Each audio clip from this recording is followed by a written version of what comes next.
Scott raised $1 billion and funded over 184,000 water projects in 29 countries. My life is kind of in three chapters. Faith and morality was a big part of childhood. And then I kind of gave all that the middle finger for 10 years. A young child and lost your child to diarrhea, knowing that the water you gave them poisoned them to death. The main objections that we heard of why people don't give is that they don't know how much of their money actually reaches the mission. Well, there was a lot of tears, so I think it's okay to feel a deep sense of sadness.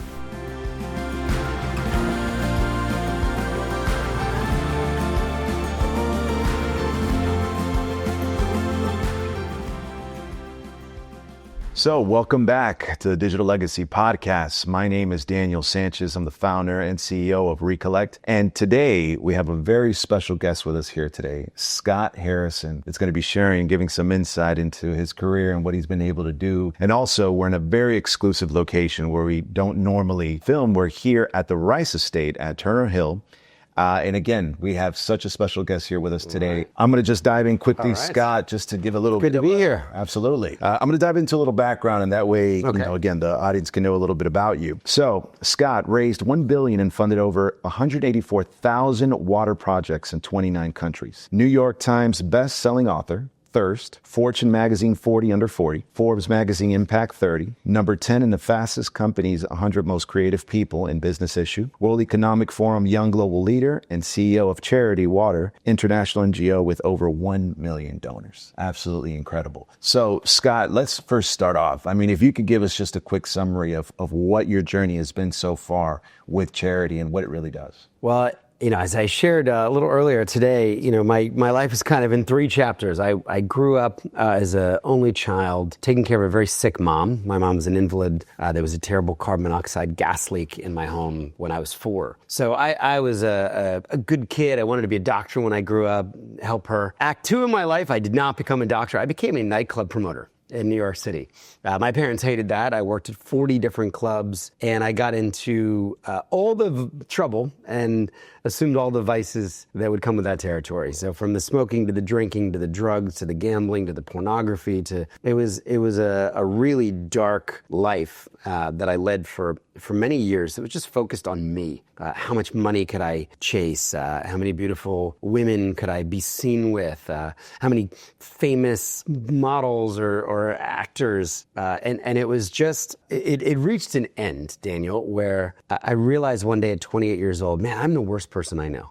I have done nothing for anyone else. I've come so far from the value system I was brought up with. I'm not a moral person. I'm not a giving person. I'm a selfish person. And that led to Act 3, fortunately. So by the grace of God, I'm sitting here. But I had this moment where I just sold everything I owned and said, what would the opposite of my life look like? What would it look like to serve others?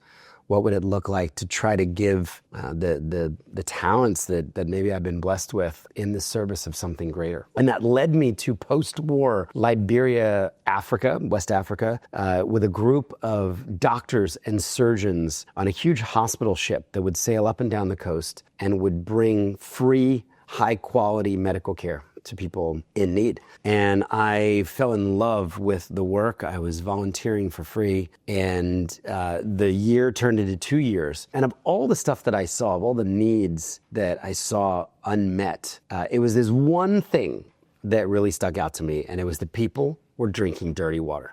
And I realized water was connected to virtually every aspect of human life. But yet, as we sit here, 700 million people don't have it.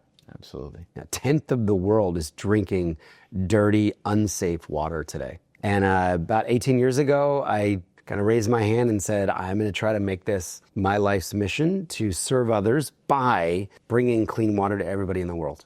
Absolutely. That's an incredible... We're trying to help as many people as possible. Absolutely. Now, Scott, let me dive into the first question, and thank you for that background so that the audience can get to know who you are. And it's very important. I feel that a lot of the youth, especially that's involved in entrepreneurship, business, and just overall want to be go-getters, right? As you probably felt in those days, early days of the club. I feel that they struggle perhaps with either the same or similar type of situation where they feel that they can't get enough, right? But they want to chase this idea of wealth and this idea of I'm superior and I'm rich and I'm wealthy, and it involves drugs and women and alcohol. And I feel that so much of the youth goes through that. So I think that this will definitely resonate with a lot of them.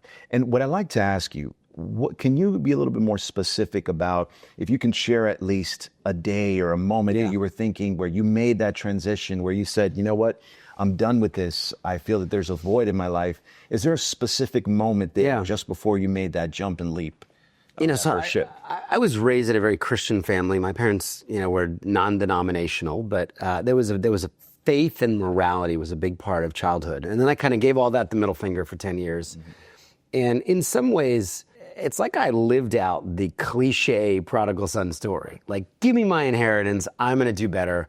And 10 years later, even though my life looked okay on the outside, I was covered in feces, basically, like the proverbial pig pen. And, I was emotionally bankrupt, I was spiritually bankrupt, I was morally bankrupt, and I was just selfish. So this clarity started to hit me when I was out of New York City. I was on a vacation, New Year's Eve, 2003, 2004. And I was in a really beautiful, serene location near the beach with all of these beautiful people. And we were all just doing drugs and kind of ruining the moment. The New Year's Eve party, the DJ was still going at 1 p.m. the next day, and everybody's drugged out of their minds and, taking Ambien to try to go to sleep. And I just remember feeling so unhealthy. Like, it's so unhealthy. We should be taking a walk on the beach, meditating, praying, and here we are just consuming. And, my parents had prayed for me for 10 years. They'd sent me books on theology, and I actually picked one of them up. It was this book called Pursuit of God by A.W. Tozer. And, in some ways, it was like a very old kind of clunky text. But I felt like I was reading the opposite of my life. It was somebody who was chasing after virtue and spirituality and the opposite value system than I had been living to. I'm like, that feels better. In some ways, like I wanted to come back home and like change my clothes.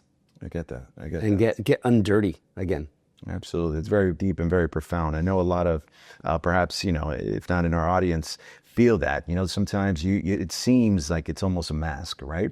Where you have this certain sense of luxury, especially in an area like New York City. And I'm from Miami, Florida. So again, that message resonates with me. And again, I think it's very powerful to understand that, a lot of people do struggle with that. And before we switch on to the next note, what advice would you give to the youth that, perhaps was struggling in a situation like that, where maybe they had the expensive watch, they had the girls, the cars and all of that, but they're struggling and they don't know where to turn to and maybe don't have a parent or some sort of mentor that can guide them towards something? What would you say to them as a piece of advice? I think in some ways, had I told myself anything back then, I would have told me to go take a walk, I was not someone who would listen to advice. I will say, I think they need to ask the questions. How does it feel? Because I was just pursuing more of everything, more wealth, more status, more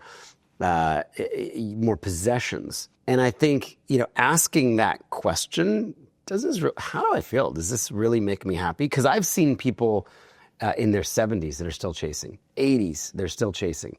I think somebody asked, it was either Rockefeller or JP Morgan, they said, how much is enough? He said, just a little more. And you don't want to live that life, right? Now, if it's a life in service, how much is enough service?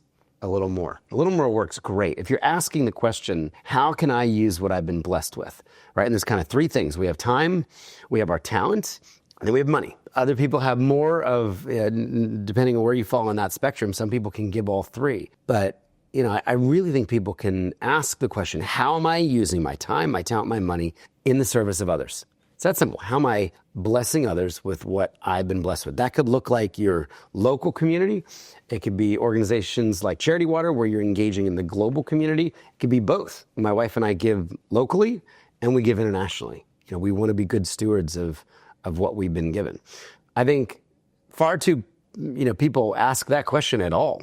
There's so many people who really don't serve. They're trying to serve themselves. And in service to others really comes freedom. And in service to yourself is kind of enslavement. You're trapped. Absolutely. I can agree with that. I think, just looking back at my own childhood and throughout my life, every time you've even helped a friend out, there's just a genuine good feeling. I think it's within our essence. It's sewed into our existence to want to help others. And when we actually do help out and serve, there's a sense of fulfillment. Would you agree? Yeah, with what absolutely. We've gone through? Absolutely. A friend of mine who was an author said, the more you give, the more you give. It's like a muscle, Mm-hmm. And I think I would encourage people to exercise that good feeling. That's okay. Hey, I helped somebody. That feels good. Let me help more people. Rather than just, I bought another $10,000 watch. I have 6 of them now, 8 of them now. It just doesn't feel the same. I agree. Absolutely. Pivoting now, and thank you for that. Again, that's very powerful message there that I think a lot of people need to think on. And to your point, ask that question, how am I feeling about that? Moving on to regarding your charity, right? You started a nonprofit. Yeah. And as the name suggests, it's essentially, not the most lucrative operation, right? When it comes to what you might think, someone with a profit company would actually experience. Now, it was no easy feat. I can imagine that. What were some of the earliest challenges that you had with that nonprofit in the beginning? Yeah. Raising money is hard. And raising money for a cause that no one has personally experienced is infinitely harder. I pick on cancer a lot. I remember keynoting a big 5,000 person conference once, the Inc. 5,000 conference. And the founder of a big cancer charity was speaking before me. And he gets out on stage and he says, I want you to raise your hand if you've had cancer. And a bunch of hands are up. He said, keep them up. I want you to raise your hand if you've got a family member with cancer. Okay, half the audience now. Right. Okay, keep them up. How about a friend or a coworker? 100% of people have been touched by cancer. Then he begins his talk on cancer research. I get out there and says, how many of you have had dirty water to drink? How many of you have walked 7 hours for dirty water? How many of you have been attacked by lions or hyenas or dragged off by crocodiles? Or how many women have been raped on their way to get water? How many of you have held a young child and lost your child to diarrhea, knowing that the water you gave them poisoned them to death? Typically nobody. Maybe a couple people from the countries where we work will approach me afterwards. So I think that's the biggest challenge, is getting people to step into a global problem, the suffering of others, and to make that proximate and to move them to compassion and empathy. Because, if you think about it, if I ask you, should people have clean water? Of course. Yes. But did you wake up today and say, God, I'm so grateful for the clean water coming out of my taps? Boy, I just walked over to my refrigerator and it came out filtered, and I took a long shower. I probably let the shower run for a few minutes until it got hot. Very true. The sprinklers might be going around, or maybe a pool in the backyard. People don't exercise gratitude typically when it comes to water, because it's always been there. It's something we take for granted. We do. Very powerful. So that's the biggest challenge. It was the biggest challenge 18 years ago when I started. It's still the biggest challenge today. Wow. And any suggestion that you would give, or recommendation you would give to young entrepreneurs that do want to start a nonprofit on how to be able to convince people to donate? Is it more about the messaging? Is it their strategy? Is there anything that you can share, some insight? Tell stories. Stories move people to action, not data, not statistics.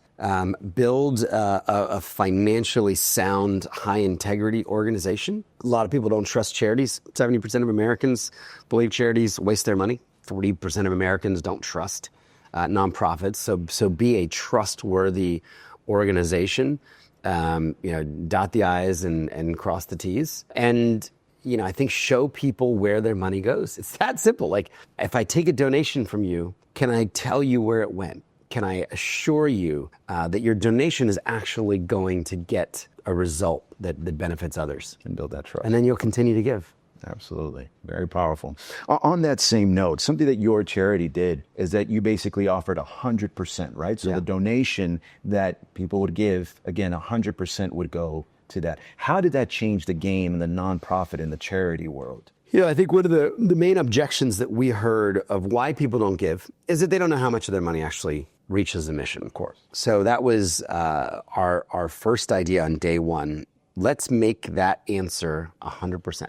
and let's open up a separate bank account at the charity for the staff, the overhead, the office rent, the flights, the Epson toner package, which is way too expensive, so that every $1, $10, $1 million goes directly to the field. I think, today it's still unbelievably novel to have the double bank account system. We have 136 families who pay for the overhead. They have made it possible for millions of people to give in the purest way. So that 100% model has really been a trademark of Charity Water. It's also allowed us to track 100% of those donations and show people where they go. Absolutely. So it's been a little bit of a kind of a reframing for people who might be cynical or skeptical. Right, of course, and really convincing them if you can show them the data, because that's true. When you do make a donation, whether it be at a local supermarket, you're not really sure how much of that dollar is really going towards the good cause that initially you think that you're donating to. So that's very powerful. Lastly, I know you've seen a lot of, this podcast. It's a great insight into you, but it doesn't do justice the amazing presentation that you just did over here. But something that was very interesting was that seeing all the hundreds and hundreds, if not thousands, of people that you've been able to document as a journalist, where you're able to see, even young children that were severely burned or disfigured. How do you stay motivated? How did you stay motivated in those situations? How did you not break down from the pain? Well, there was a lot of tears. So I think it's okay to feel a deep sense of sadness when you're in a leprosy colony, or you're exposed to somebody who went blind and didn't need to be, or a woman who lived with a cleft lip for 58 years because she didn't have access to a $200 surgery. It's okay, I think, to feel that sadness. I got advice early on in my journey 20 years ago. Focus on the hope. Focus on the people who you're helping. Focus on the good that you can do. There's an ancient rabbinic phrase that I saw on a bodega once in New York City, like one of those little deli boards. It said, "Do not be afraid of work that has no end." And I think, in some ways, I'm encouraged by the endless work of service, right? There's no drop the mic moment. There's no end point. Absolutely. Absolutely. Very powerful. And last question here, Scott. This is honestly for the audience, for those that really do aspire to basically create something to what you've done and be able to build a nonprofit and go through the long way and really give back to humanity. What's one last piece of advice that you would give them to stay disciplined and to stay the course? You have to have a vision, and you got to work really hard. I remember in the early days, it was 80-hour weeks. It was just so much passion, and focus directed at the mission. It wasn't Netflix and chill. It wasn't a lot of play and relaxation. It was really trying to build momentum to get the movement forward. And then I think stay true to your values. Have high integrity. It's more important the way you do something than even what you do. So I think staying true to that is really important. Wow. Amazing advice. Well, Scott, listen, thank you so much. I really appreciate you taking the time. You've dropped so much gems right now in the audience. And again, we really appreciate that. But again, Thanks, it's an absolute pleasure meeting you and hearing your amazing, phenomenal story. One last thing, if people are interested in charity. Go check out charitywater.org. Or go to thespring.com as well. There's a video there that's got the pictures and video of some of the stuff I was talking about. It over 130 million views. That's thespring.com. Perfect. Or charitywater.com. Charitywater.org, and we'd love your support. Absolutely. And we'll go ahead and put that down in the comments. So thank you very much for joining us. Thank you again, Scott. Until next time, thank you very much for joining us.